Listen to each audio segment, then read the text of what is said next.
Good morning, good morning, good morning, sabi nga ni Drum Cruise, ano? Medyo late mo tayong konti nagising. Okay pa rin ang ating kawan, no? Shoutout sa ating mga ka-vlogger dyan, no? Don't forget to follow, like, share, and subscribe. Drum Cruise. Dang umaga, magandang hapon sa atin.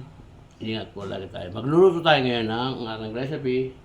Magluluto tayo ng gulay. No? Siyempre sa pagluluto natin gulay, di mawala ng mantika. Pinaka number 1, no? Lagyan muna natin ng mantika, no?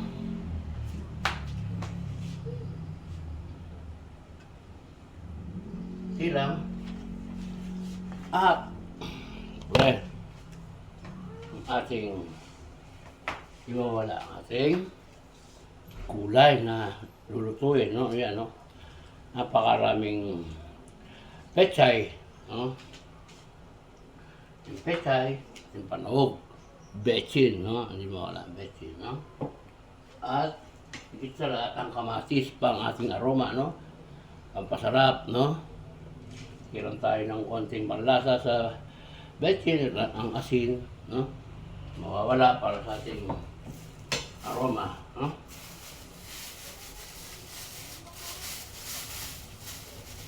Lalagyan natin ng konting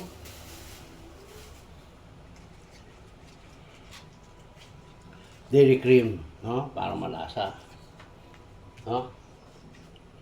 At ang ating pang-aroma, pang-gisa, ang bawang, di mawala, andyan ang bawang, no? Ilan tayo ng panlasa bawang at sibuyas, no? So, umpisan po natin ang ating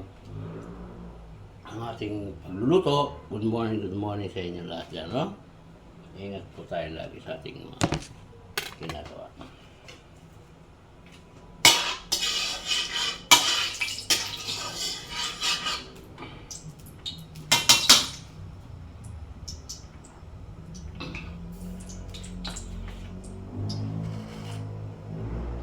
Hindi po natin agad ang ating bawang, siyempre. No? Yung bawang para sa ating sarap na ginisa. No?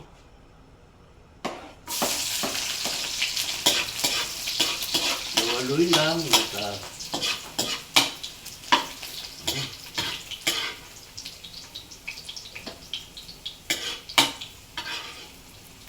aroma. No? Sibuyas. Pag medyo nagigisa kayo, pag mostly medyo light brown na siya, no? Pwede mo na lagay yung sibuyas. Yan, no? Sibuyas. Luloy lang. Pwede mo isabay pag ganun sa sibuyas. Pwede mo natipla ng may nakoy lang. Konting asin. Huh? Hindi mo na siya lagay ng konting asin para sa ating aroma. Huh? Yan, lagyan natin ng asin, konti lang para magpalasa. Huh? At pagka medyo light brown na ng ating sibuyas, ilagay natin yung baboy.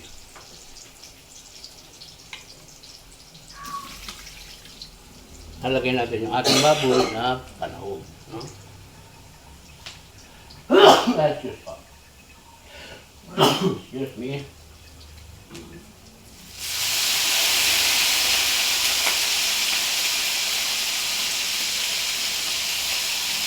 No?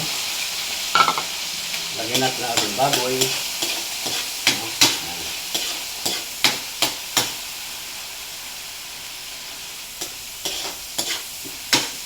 Luway-luway lang siya.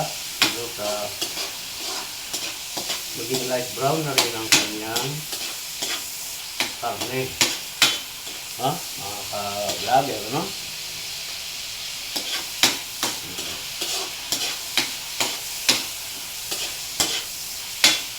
Mamaya po pagkatapos ng ating ginisa, meron tayong lulutuin ng mga paborito ng mga Kapampangan. Itong tinatawag na balaw-balaw na buro. O, pwedeng pagilo at may kasamang sili yan. O, mo.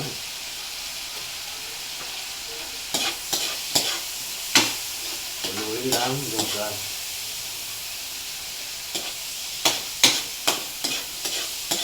light brown siya.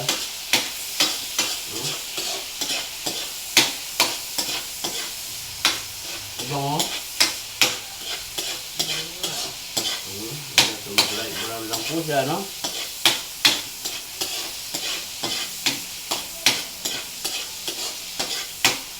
Yan.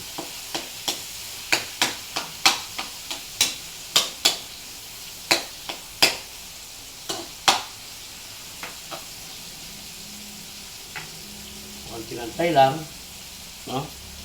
Habang kung inaantay natin yan, pwede kayong medyo kukoryo-koryo ng konti, no? Habang inaantay ang aroma ng niluluto mo.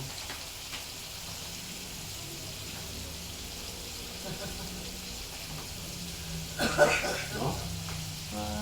Para medyo, yan po ang papasarap ng ating mga niluluto mga putahe. Don't forget to follow, like, share, and subscribe, no?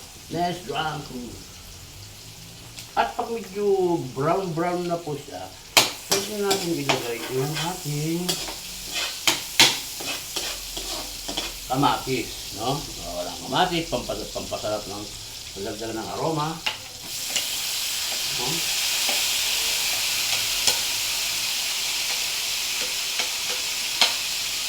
At yung kalahati po nito ay lang natin siya or 1/3 lalagyan natin sa ating balaw mamaya.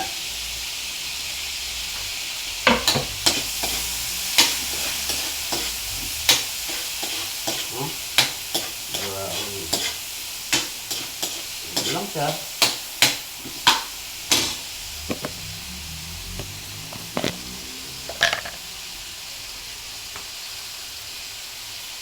Sabi nga ni Boy Logo, ping ping ping ping ping ping ping ping ping ping ping ping ping.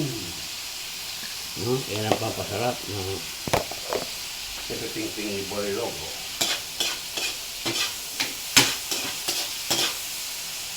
Ang ating kanin ay luto na po ito. Pwede natin patayin. Sunog.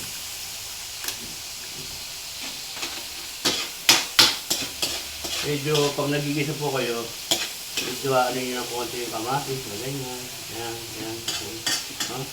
Durugin nyo lang siya ng konti para madurog maigi yung kamatis.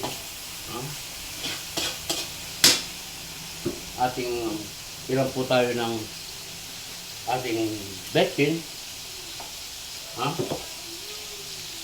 Pwede po natin ilagay ng huli yung ating dairy cream. Yung dairy cream lang. Yan.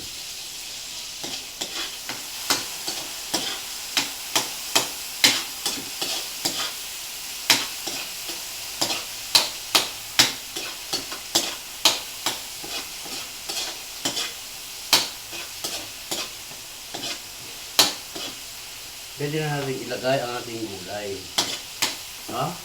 Yung pechay.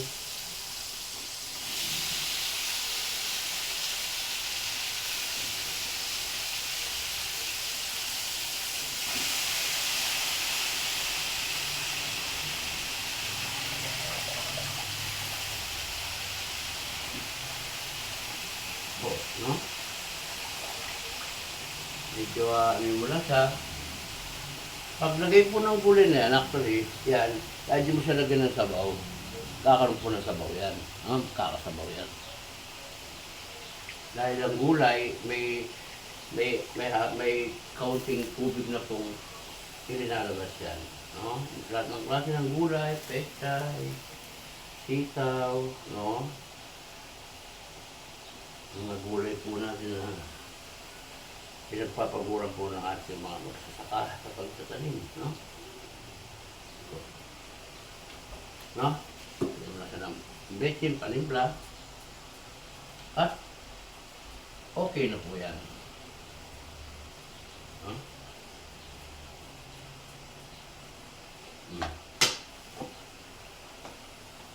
Haluin mo lang siya. Kate. Hanggang sa